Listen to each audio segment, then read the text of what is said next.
behalf of the board, management, and staff of Judicial and Institutional Services, it is both an honor and a solemn responsibility to welcome you to the Foster Care Conference 2025 under the theme, Mending the Foster Care Net. We are especially grateful to Honorable Minister Dcomm, who graciously joins us today on behalf of the Minister of Justice, the Honorable Ms. Natalie Tackling. Your presence, Minister, highlights the government's commitment to the children of St. Maarten and to the system designed to care for them.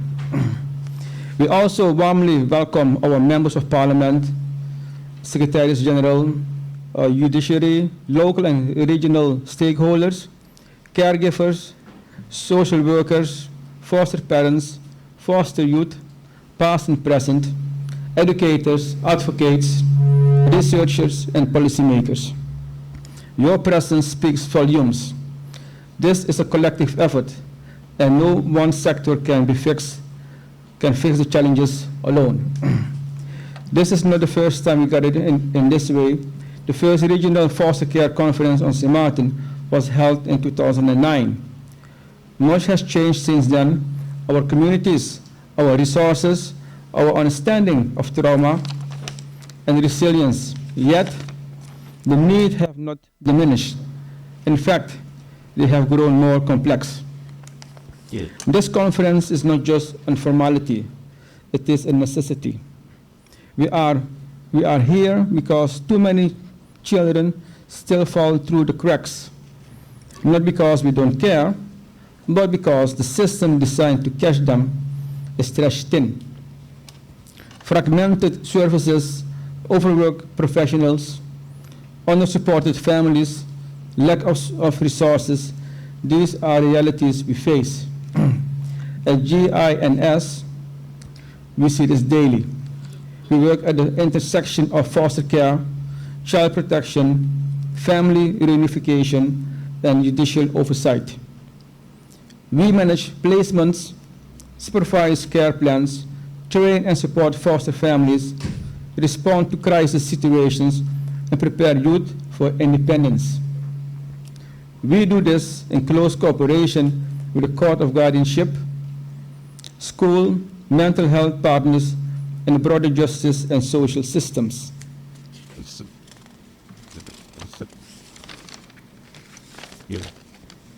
We see the beauty and the burden of this work. We see children who flourish when placed in a stable, nurturing home. We also see children who struggle, whose behaviors reflect deep pain, and whose futures depend on what we do today. The theme, Mending the Foster Care Net, was chosen deliberately. It is both an acknowledgement and a call. It acknowledged that while so much good is being done, the system has gaps. It calls on all of us across ministries, agencies, disciplines, and islands to come together and strengthen what holds our children. Over the next 2 days, we will hear from those who live this reality: foster youth, caregivers, case workers, and those working to reform broken systems. Our working groups are designed to generate real, practical recommendations that will feed into our future policies, inform funding decisions, and improve frontline practices. This is our shared mission. Let this conference mark more than conversation. Let it mark a renewed commitment to collaboration, to compassion, and to courageous action. With that being said, let us begin the work and may it lead to transformation that endures. Thank you. It is with great honor and a profound sense of responsibility that I stand here today in my capacity as Acting Minister of Justice to open this important regional gathering. I wish to extend a warm St. Maarten welcome to all our visiting delegates and commend all of you for your commitment to the well-being of our children and the future of foster care across the Caribbean. I am sure you have all heard the saying, If it isn't broken, why fix it? Obviously, our foster care net and network is broken, hence the theme of this conference, Mending the Foster Care Net. This underscores a fundamental truth. Our foster care system is only as strong as the people and institutions that uphold it. It is a collective effort, one that demands unity of action, a shared responsibility, and a clear vision rooted in love, justice, and compassion. In order to fix something that is broken, we must begin by first acknowledging the fact that it is broken. Then, we need to know why it is broken, and finally, how to fix it. The fact that we are gathered here today at this conference is in itself an acknowledgement that our foster care system across the region is broken. But before going any further, let me ask a simple but important question. Do we have a foster care system at all in our region? I guess the unanimous answer would be yes. If that answer is correct, then what kind of system do we have? How do we thrive or arrive at the system, and what parts of it are broken that needs mending? A fisherman would not venture out to sea with a broken net. If he realizes his net needs mending, he would probably return home to fix it. May I therefore crave your indulgence as I take you back home on a journey into the past, our collective past, back to a peaceful African village, perhaps in the ancient kingdom of Benin, or Mali, or Kush. A typical household there consisted of the parents, children, and often also the grandparents, and probably other family members. They formed extended family and kinship networks in which children were frequently cared for, not only by their parents, but also by relatives, aunts, uncles, grandparents, or other close family members. This was a primary form of care in many African cultures, whereby the responsibility for a child's well-being was often shared across the network. Furthermore, there was the element of community responsibility, in which the community played a pivotal role in supporting children's needs. This could include providing food, shelter, and education, and often includes a sense of collective responsibility for raising children. The practice is summed up in that famous African adage, "It takes a village to raise a child." The proverbial village also place a lot of emphasis on respect for tradition. In fact, traditional norms, values, and customs quite often guided decision-making about children, which did not ignore maintaining family connections and cultural heritage, but stressed these. With the emphasis on support and guidance, the focus often was not solely on providing a replacement home, but also on providing support and guidance within the existing social structure. Home for them was not where one lived, but where one belonged. That sense of belonging, of rootedness, was central to African life. As we move forward toward with the aim of mending the foster care net, we should look back at where we came from, what worked for us then, and how we could tap into such practices that could enhance our collective mission today. To do this, we need to understand what it meant by foster care in our modern age and how this differs from what we may still remember through our ancestral memory.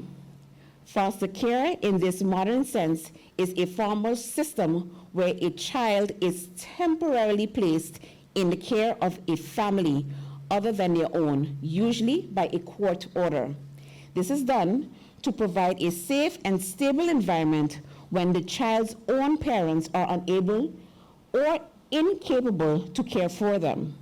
Structurally, or crucially, it involves legal oversight and safeguards to ensure the child's well-being. In our system on St. Martin, this typically has to go through the Court of Guardianship, which has been doing a tremendous job in spite of its very limited resources. Of course, a Court of Guardianship did not exist in the African context, I have indicated previously. The African system, as a matter of fact, was generally devoid of legal frameworks with arrangements for foster care, often relying on social norms and community agreements. Similarly, the motivations for taking in children were quite different, driven by kinship obligation, community support, or religious beliefs, rather than financial gain for the foster parents. Finally, there were, of course, varying degrees of oversight and accountability, which were perhaps less formalized compared to Western foster care systems. Given all of this, when then do we do to advance the cause of our children who need foster care? I guess this is the question we all are gathered here to answer over the next 2 days. Let us therefore together reflect on what our critical priorities are. In my humble view, these include the following. 1, legal and policy frameworks for alternative care. 2, interministerial cooperation and public-private civil society partnership. 3, innovation in foster parent recruitment and retention. 4, best practices in foster care support and placement. And 5, strengthening family reunification or alternative care pathways. 6, aging out and transition support for youth. And by this, foster care is by definition a temporary arrangement which lasts until the child attains the age of 18. What happens to this young adult after that? Where do they go from there? We must find effective solutions and design programs that can support youth transitioning from foster care into independence, providing training in life skills, education, and employment opportunities. Of course, reduces risks and promotes self-sufficiency. And 7, lastly, I want to highlight for us is the capacity building for foster care professionals. Investing in training and development of professionals involved in foster care ensures high-quality support for children and families. Besides, studies have shown that continuous capacity building fosters a workforce that is knowledgeable, compassionate, and effective. In closing, let us remember that the journey toward a stronger foster care system is ongoing and requires our collective dedication. As Nelson Mandela once said, a nation should not be judged by how it treats its highest citizens, but its lowest ones. Our lowest and most vulnerable citizens, our children, especially those in foster care, deserve nothing less than a system built on justice, compassion, and shared effort. I encourage each of you to seize this opportunity to share, learn, and commit to actionable priorities that will shape the future of foster care in our region.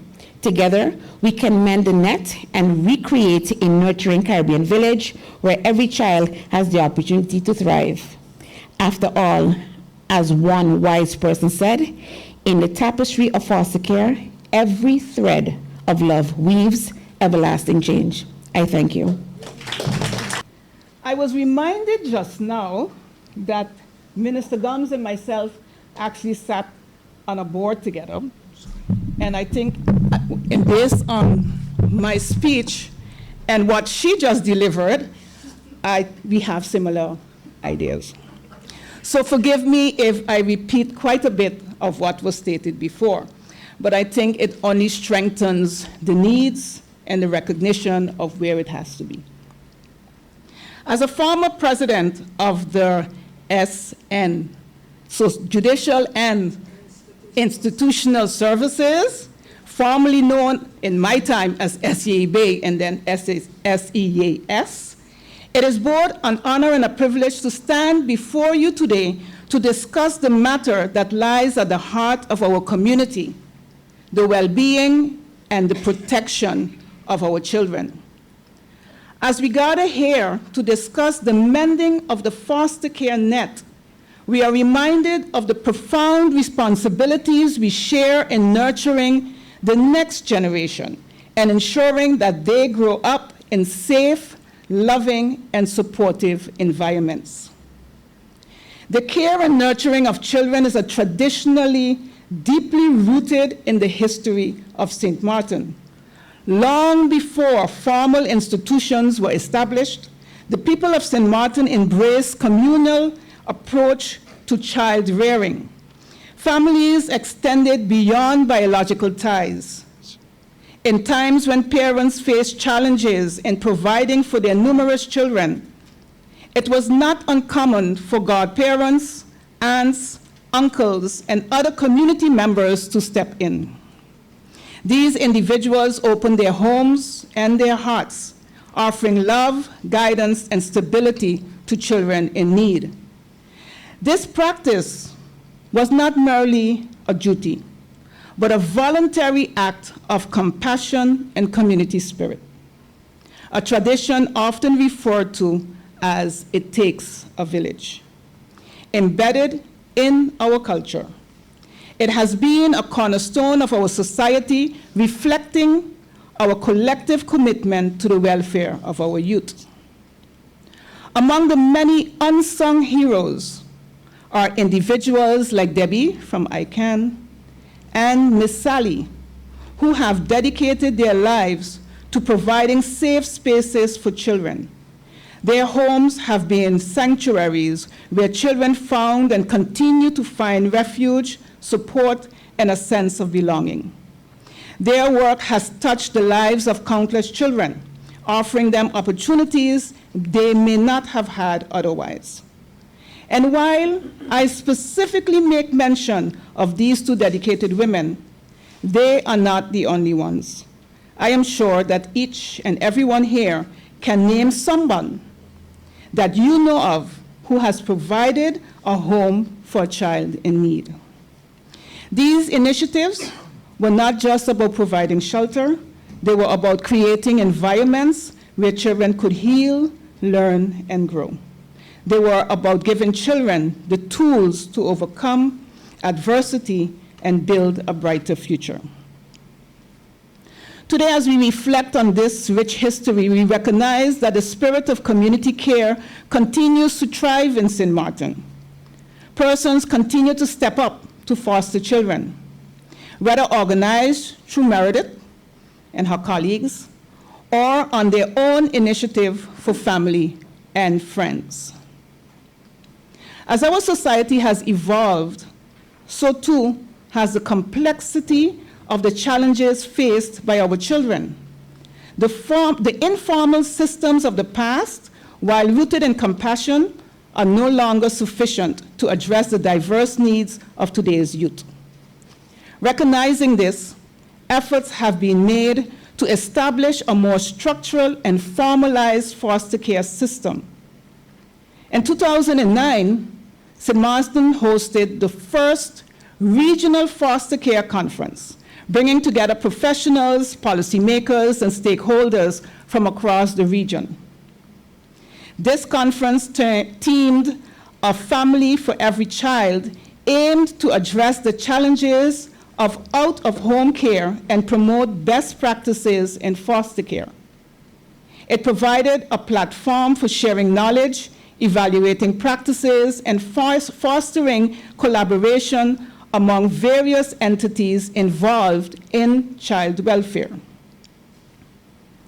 Despite these commendable efforts, however, as highlighted in the report, Policy Framework of Policies and Procedures, Minimum Standards, Residential and Foster Care in St. Martin, and I'm sure Cynthia, Meredith, Sharmina, and some others remember this report, several critical areas remain undeveloped or underdeveloped. The establishment of proper structures, comprehensive documentation, standardized forms, and the development of facilities that meet minimum standards were identified as essential components for a functional foster care system. Additionally, the need for specialized training for foster parents and volunteers were highlighted to ensure that they are equipped to handle the complexities of caring for vulnerable children. In recent years, there have been concerted efforts to address these gaps. In 2014, the Foundation Judicial and, the new name, sorry, anyhow, SAB, sorry, initiated mandatory training for all potential foster families and volunteers. This training covered topics such as the foster care system, self-image, abuse, and communication, aiming to equip caregivers with the necessary tools to support children effectively. Furthermore, the establishment of the Positive Parenting Support Program in 2020 marked a significant step towards strengthening families. This program, developed in collaboration with UNICEF and the University of the West Indies, focused on fostering resilience, reducing violence, and supporting parents in culturally meaningful ways. Despite these advancements, challenges remain. The closure of 2 local alternative homes underscored the pressing need for more housing within the alternative care system. To build a sustainable foster care system in St. Martin, it is imperative to establish comprehensive structures, develop and implement standardized documentation, forms, and facilities that adhere to minimum standards for children's home. It also means that we need to provide adequate training, as stated before, to ensure that foster parents and volunteers receive ongoing training to equip them with the skills and knowledge necessary to care for children effectively. Thirdly, we need to offer financial support.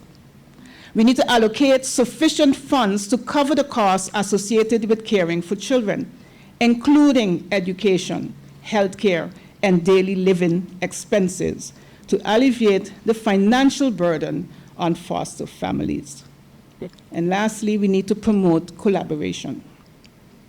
Foster collaboration among government agencies, non-governmental agencies, and the community to create a united approach to child welfare. I want to quickly touch on the role of a couple of agencies. The Department of Youth under the Ministry of Education, Culture, Youth, and Sport plays a pivotal role in shaping the future of our youth. Through the integrated youth policy, the department aims to create a safer and healthier environment for young people by focusing on education, health, emotions, and future opportunities. This holistic approach ensures that every child has the support they need to reach their full potential, and I'm sure that the SG from ECYS will expand on this. The role of the Court of Guardianship, mentioned just now by our minister. The Court of Guardianship, operating under the Ministry of Justice, is dedicated to ensuring the safety, the protection, and well-being of minors.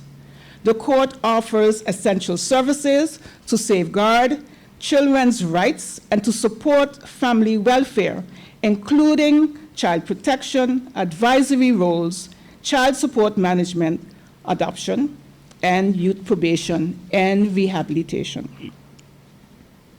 Good. The role of SENS, IS. They play a crucial role in the foster care system by providing guidance and support to children and their families. The foundation is responsible for the screening of prospective foster parents, matching and placement, and monitoring of foster placements, both short and long term. In addition to these core responsibilities, the association has launched the Be the Village Foster Child campaign to raise awareness and to recruit new foster parents. This initiative highlights the impact foster parenting has on the lives of children and emphasizes the importance of community involvement in child welfare. The role of the Ministry of Public Health, Social Development, and Labor. The Ministry of Public Health, or VSA, as Eric referred to it earlier, plays an integral role in the foster care system through its various departments and collaborative efforts. By providing social services, enforcing regulations, and working alongside other ministries, VSA ensures that children in need receive the care and the protection they deserve. Understanding the roles and responsibilities of the ministries, clearly delineating the responsibilities, can avoid overlap and ensure all aspects of foster care are addressed. But it is also important to recognize and claim ownership. Unfortunately, we have a tendency, often because of lack of resources and capacity, to defer tasks to others. While I understand that often we feel as if our hands are tied, we need to all sit together, identify the gaps, deliberate on which department or agency would best fill that gap, and then mend that safety net. We need to develop joint policies and procedures. Collaborative policy making ensures consistency and efficiency.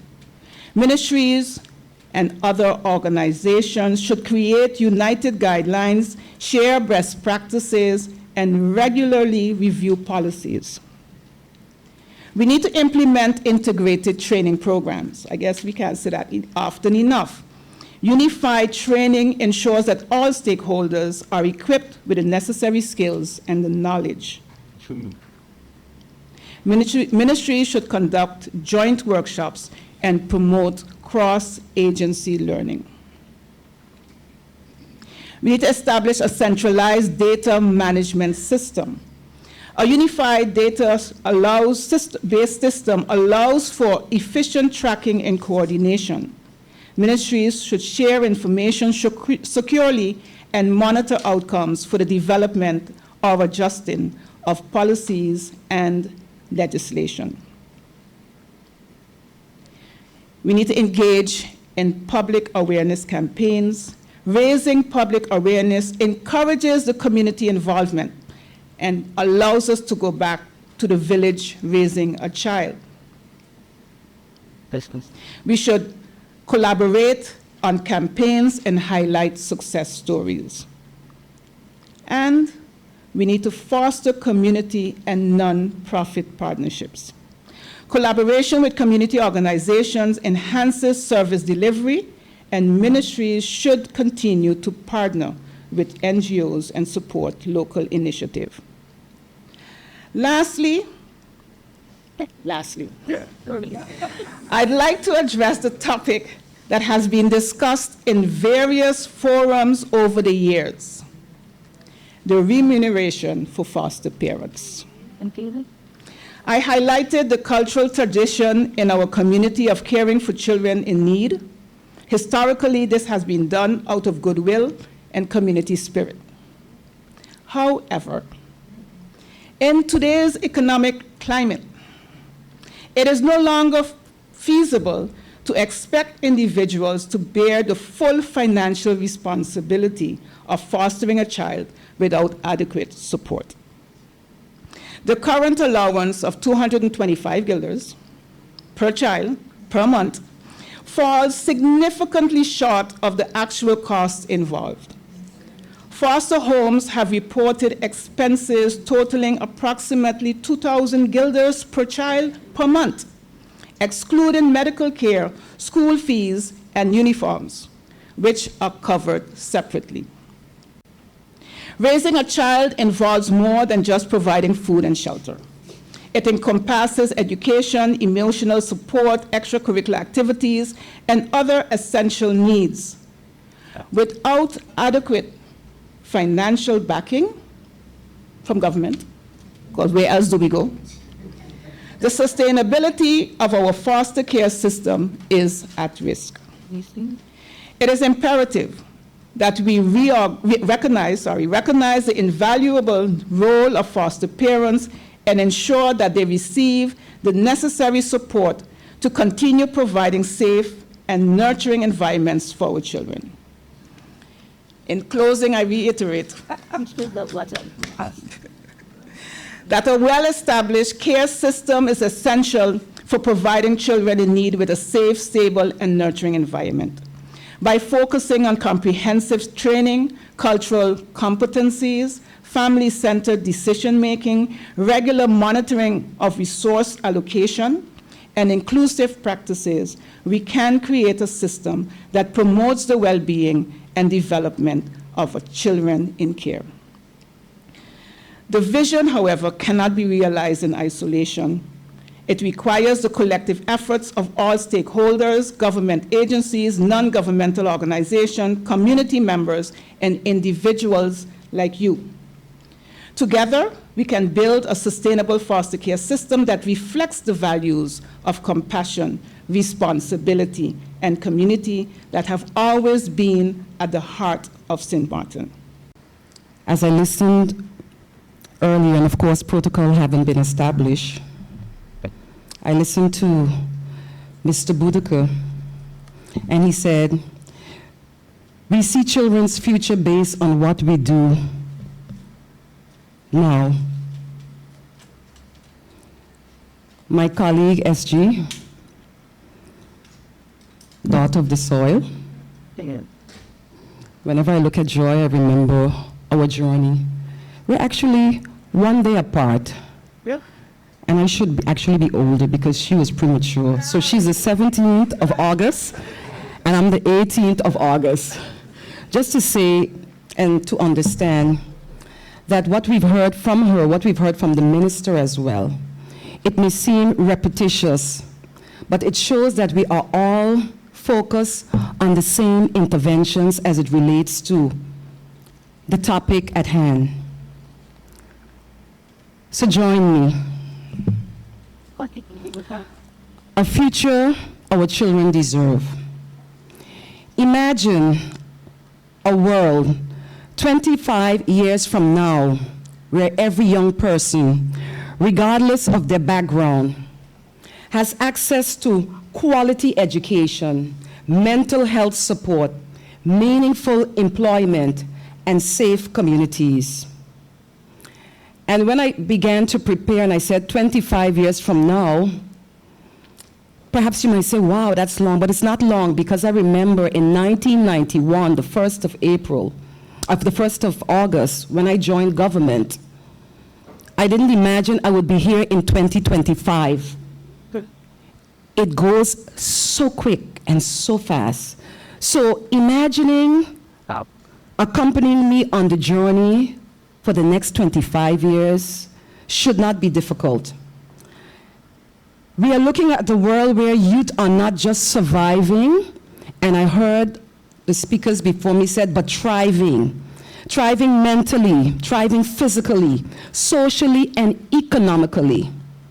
This is the future we envision through the team investing in our future, government's vision for youth well-being. It is a future in which youth are the drivers of innovation, and that's an area that our Honorable Minister of Education, Culture, Youth, and Sport is very focused on. They're the shapers of climate action, participants in policy making, and agents of unity and progress. Now, the vision is not just aspirational. It is achievable, because in 1991, when I looked at where I was and saw what we have achieved, at that time, it may have looked like it was not achievable, but it was. So I'm telling you that it is achievable. It requires bold action today, as Mr. Boudicca said. I want to thank you for the invitation to speak on an issue of great significance, our nation's investment in the well-being of its youth. Please join me as I present our integrated youth policy framework, and Joy spoke about that, highlighting the work we are doing now and the vision we must hold for our youth. I dare say, forward for the 25 years, So let's start to look at it now. Our integrated youth policy framework highlights the development of young people in St. Martin and offers strategic direction for shaping policies and creating programs for youth age 0 to 24. It presents a clear vision that anticipates future opportunities and challenges that may impact youth development, while also identifying potential barriers that could hinder or delay their positive growth.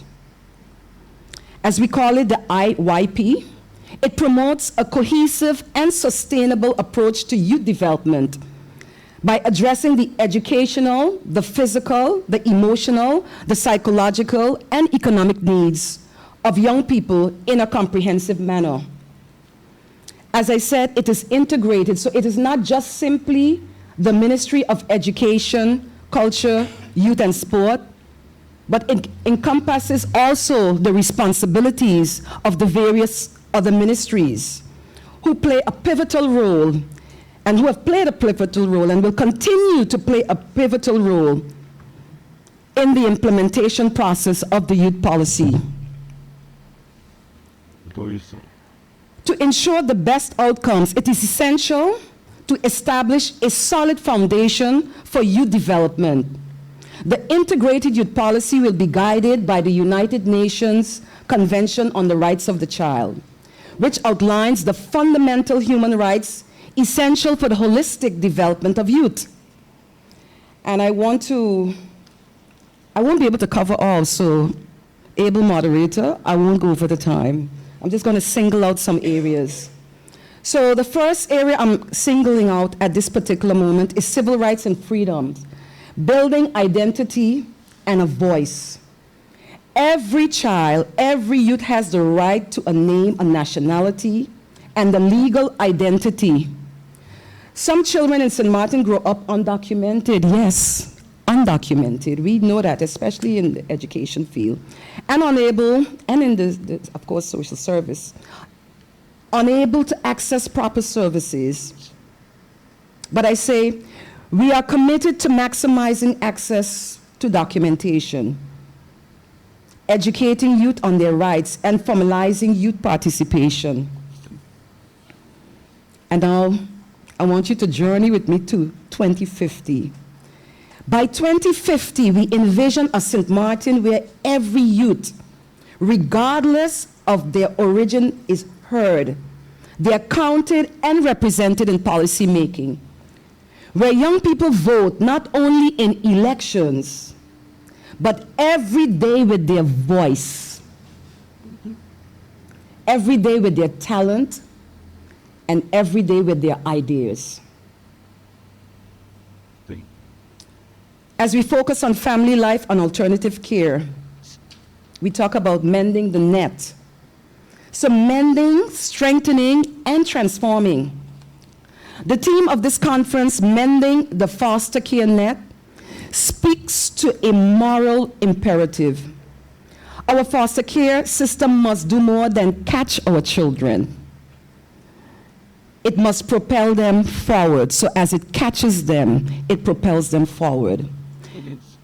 And our integrated youth policy aims in 2030 to include, and you've heard it before, standardized foster care practices and adequate financial support. When my colleague gave the amount, I said, ouch, because that's what it is, that's the reality. Our focus is on youth transition homes for those aged 16 and over. Clear legislation for child protection and care referrals, family reunification and parenting support as the first line of defense. So by 2050, our youth care system must become a safety trampoline, responsive, professional, and human-centered. Does that sound impossible? No, but we have to put it in place. Education and labor, pathways to opportunity. Education is a foundation, and employment is actually its expression. Today we face dropouts, high dropout rates, especially among boys. And I'm happy to inform you that I see that this topic is being tabled, and it has been, but it's being tabled on many platforms. And in July of this year, so just about, if my math is correct, about 2 months from now, because it's the end of the month, there is a regional conference on boys' education in the Caribbean in Montego Bay, Jamaica. So you can see, and I actually made a copy of, so I'll share it so everyone can see the importance of the male in the society. Language barriers, limited special education and tertiary options, mismatches between school, curricula, and labor market needs. We envision by 2030, in of course the IYP, universal access to early childhood education, second chance education for dropouts, career readiness and entrepreneurship training, a robust school registration and tracking system. So by 2050, we will see a workforce of confident young builders, young creators, and leaders, not just employees, but employers as well. Social welfare, health, and well-being, the whole child development. Youth well-being extends beyond clinics and classrooms. Poverty, we see poverty in some instances. We are constantly asked by the Parliament, able parliamentarian, what are we doing for breakfast programs and even beyond that? So we see that. We see teen pregnancy. We see substance abuse.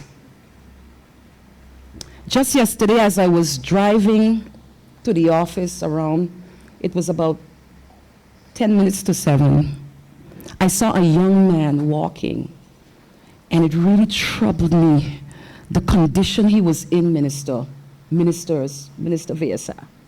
It really troubled me. And as I began, of course, in my heart to pray, because I could see he was not in a good place. He was well-dressed, Minister.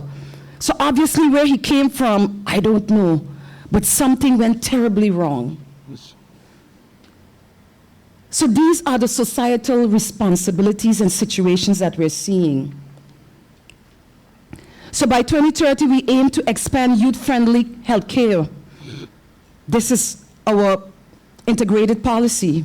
Provide early sexual and reproductive health education.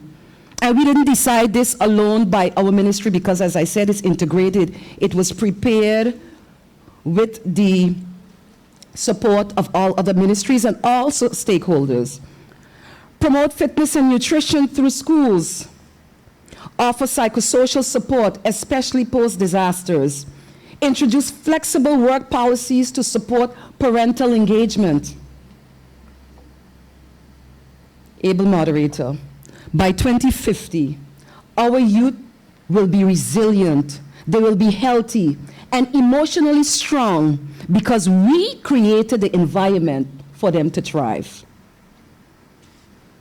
Sport, leisure, and cultural activities, fueling belonging and identity. Sport and culture are not extracurricular activities. Sport and culture, they are foundational to identity. They build discipline, they build confidence, and a sense of community. Today, many youth, especially in low-income areas, lack access to structured recreation. Our 2030 target includes safe, accessible recreational spaces in every district, after-school programs in music, art, and sports, cultural education on heritage and storytelling, youth participation in local and regional events. By 2050, every young person will be a custodian of culture and an ambassador of unity. I want to now look at special protection measures. As we always say, leaving no child behind. So we focus on children with disabilities. I'm sure that you've heard about our special needs as well policy. Children in conflict with the law or facing abuse, they deserve our protection. And we must be proactive. And I just want to reiterate what was said earlier. Fragmented care for children with disabilities, inadequate juvenile justice and reintegration programs, emergency protocols that protect unaccompanied minors, for example.